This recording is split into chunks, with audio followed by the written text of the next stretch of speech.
Mtu kama huyo apigwe risasi miguu, aende hospitali, akienda kotini. Enough is enough. Enough is enough. Oh my God, that is President Ruto actually criticizing the opposition and the Gen Zs for coming too much with the demonstrations. Okay, I don't know even where to begin from, because this is actually funny, you know, for a president to say enough is enough. Because, you know, for the protesters, for the Gen Zs, I've also said that enough is enough.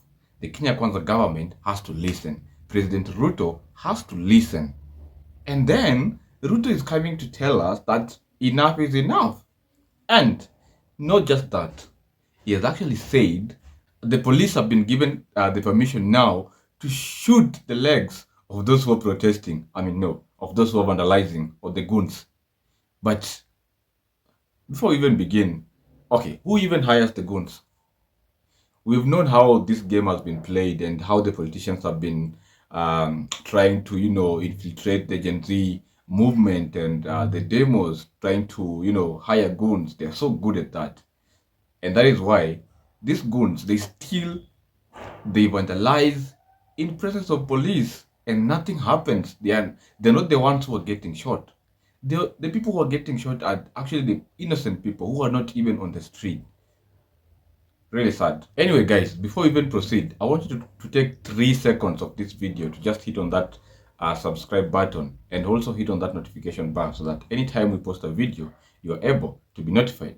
So anyway, let's get started. I mean, Ruto has said enough is enough. Gen Zs have said enough is enough.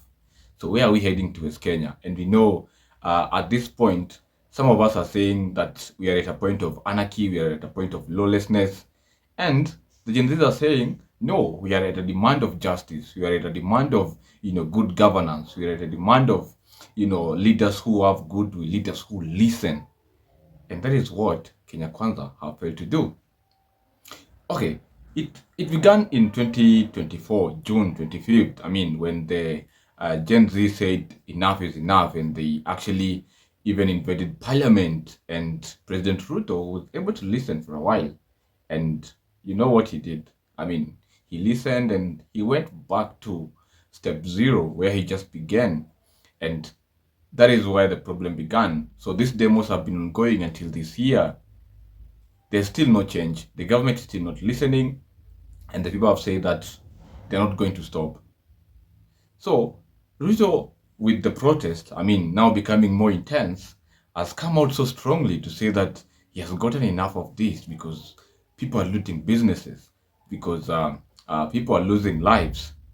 And he now feels like it is not the Gen Zs, it is the opposition that has taken over the protest.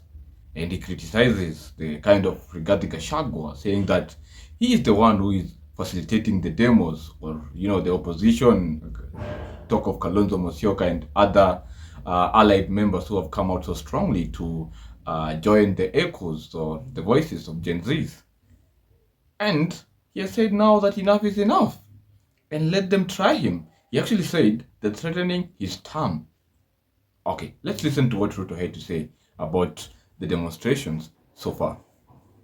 We must tell each other the truth. Tuwache kuwachochea vijana wa Kenya. Kazi ya unemployment haikuanza wakati wa serikali hii. In fact, shida ya unemployment ni kwa sababu hatujakuwa na mpango ama taratibu ya serikali vile nimeweka. Ndio tumekuwa na mrundiko mkubwa, a huge pile up of unemployed youth, because we have never had a comprehensive plan to make sure that young people have jobs the way we have it today. Unajua watu wanataka kududanganya ni kama hawa vijana walikosa kazi ati wakati mimi nimekuwa rais. Mimi nataka niwaulize, kwani vijana wote Kenya hii walikuwa na kazi kabla ya mimi kuwa rais?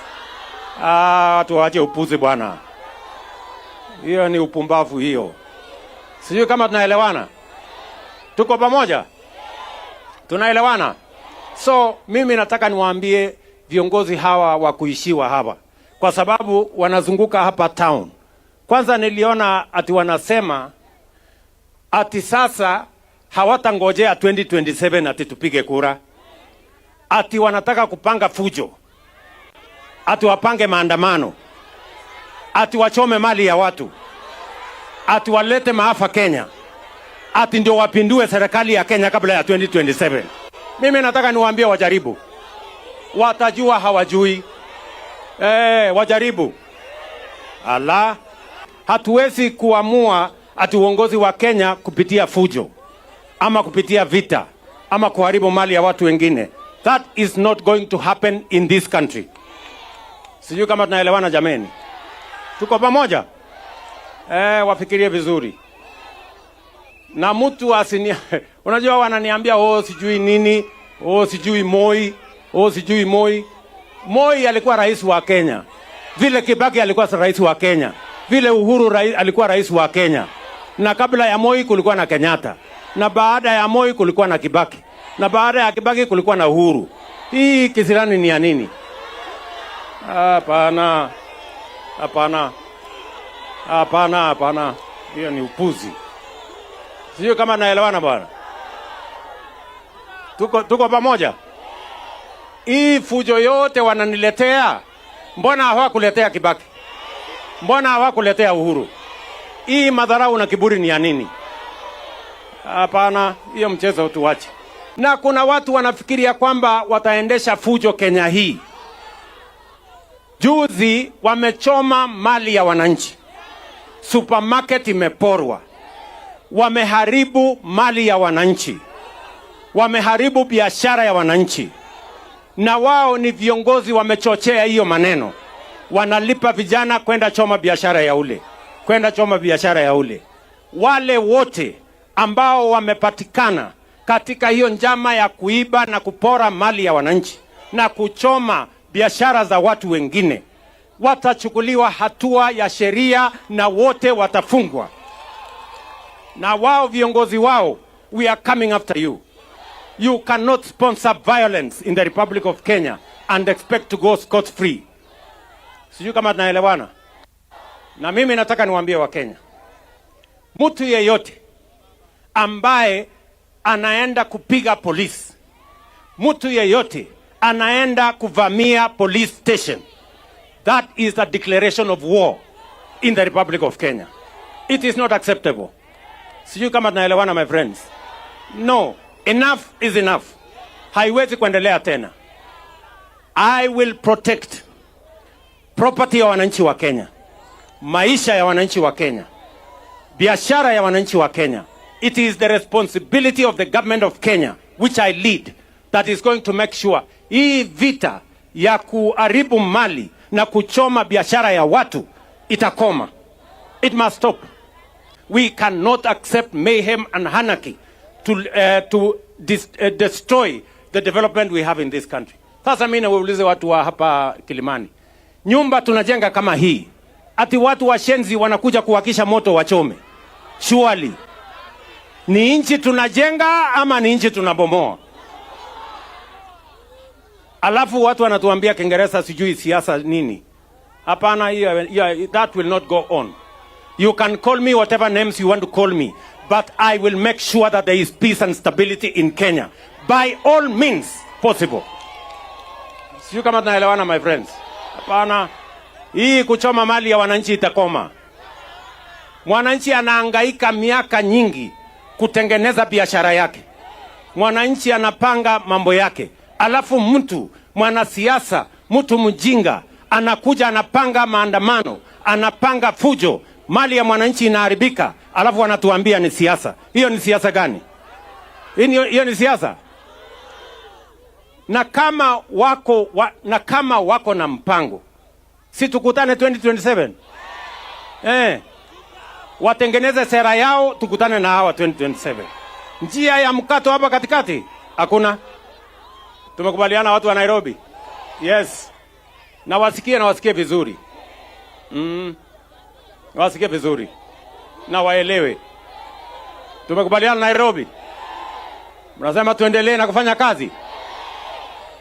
This country will not be destroyed by a few people who are impatient and who want to have a change of government using unconstitutional means. It is not going to happen. And I want to tell them it is not going to happen. Sijui kama tunaelewana. Tumeelewana? Yes. na kama walikuwa wanafikiria ile walikuwa wanafikiria, wafikirie tena, because mimi nimenyamaza, mimi nimewavumilia, lakini mahali imefika, enough is enough. Those who attack our police, those who attack our security men and women, those who attack our security installations, including police stations, that is a declaration of war. That is terrorism. We are going to deal with you firmly. Tumekubaliana? Hii haiwezekani. We cannot have a nation that is run by terror. We cannot have a nation that is governed by violence. We cannot. And it will not happen under my watch. Mtu ambaye anaenda kuchoma biashara ya mtu mwingine, mtu ambaye anachukua moto, anaenda kuchoma biashara ya mtu, anaenda kuchoma mali ya watu wengine, mtu kama huyo apigwe risasi miguu, aende hospitali, akienda kotini. Yes. Yeah. Wasimuue, lakini wapige hii miguu ivunjike ndio aende kotini, aende hospitali, akienda kotini. Hapana. Hatuwezi kukubali mtu ambaye anaamuka kwake anaenda kuchoma mali ya mtu mwingine, biashara ya mtu mwingine. Iko haki hapo kweli? Hapana, hiyo mchezo watu waache. Kwa hivyo mimi nataka niseme, askari wasipige wananchi risasi kuwaua. Lakini muhalifu, mtu ambaye amechukua kazi kwenda kuvunja biashara ya mtu mwingine, ashughulikiwe, aende hospitali, akienda kotini. Well, you've heard it from him. I mean, he's still not feeling that it is Kenyans who are demonstrating. It is Kenyans who need change. He still feels like this is political and it's the opposition that is actually influencing the Gen Zs. But we all know this is not the reality, because even last year when these demos began, Gachagua was actually still in government. He was still the deputy president. So we can't say that it is Gachagua who has been, funding or mobilizing the Gen Zs. And the Gen Zs have been very clear. They're leaderless, they're tribeless, and they don't want any politicians, especially those who have been here for a while, the kind of Rigathi Gachagua, the kind of Ruto, Mudavadi, Kalonzo, the ones who have been recycled for a while, to appear in the streets. They've made it very clear. And we know why Ruto and the Kenya Kwanza government, or the pro-government, are doing this and are spreading this propaganda and trying to deviate the attention or the directions of these demos or the cries of Kenyans. It's because it's just one way of them to retain their powers, because they've seen there's no one to blame. So it is very easy now to actually play the blame on the opposition. But the reality is, Kenyans are actually going through a hard time. I mean, talk about the high levels of unemployment. He actually said that these youths didn't become unemployed by only the time that he became a president. But, he made a promise that he's going to create 4 million jobs. Where are those jobs?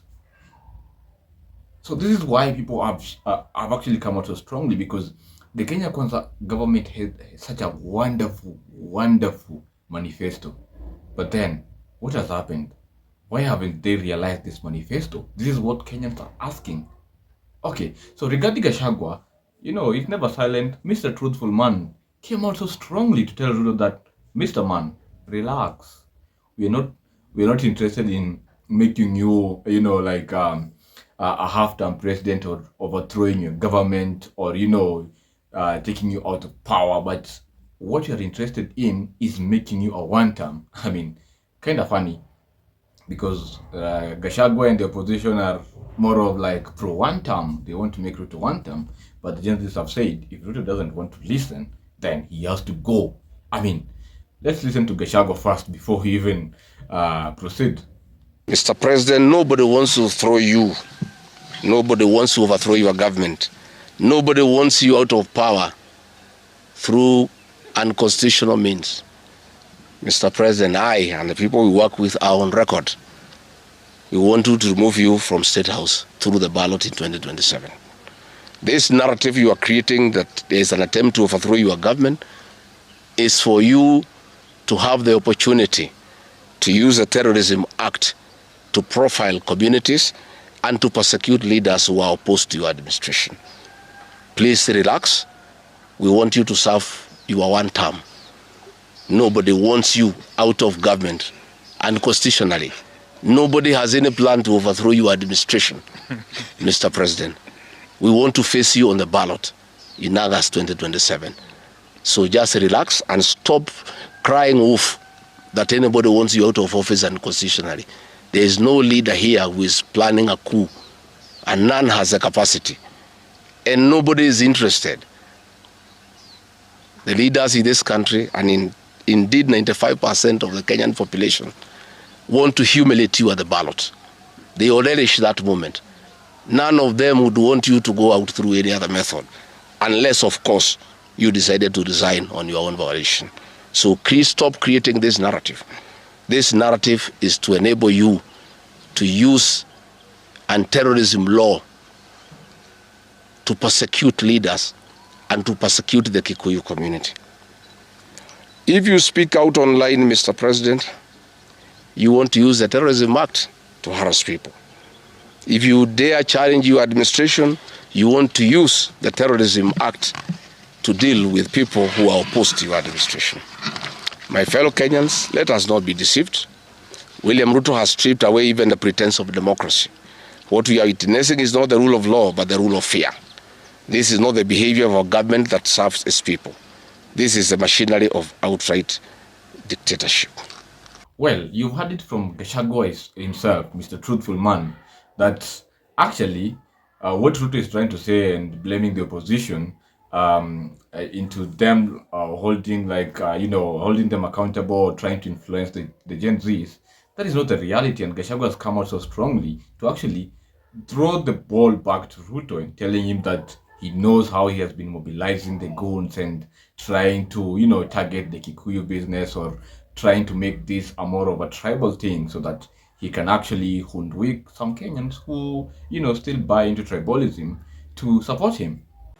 Nasikia kuna mtu anatangaza ati ametoa taarifa kusema ati serikali ilipanga wahuni na watu wa kubomoa biashara na kuharibu biashara na kuchoma biashara ya watu wa jamii moja.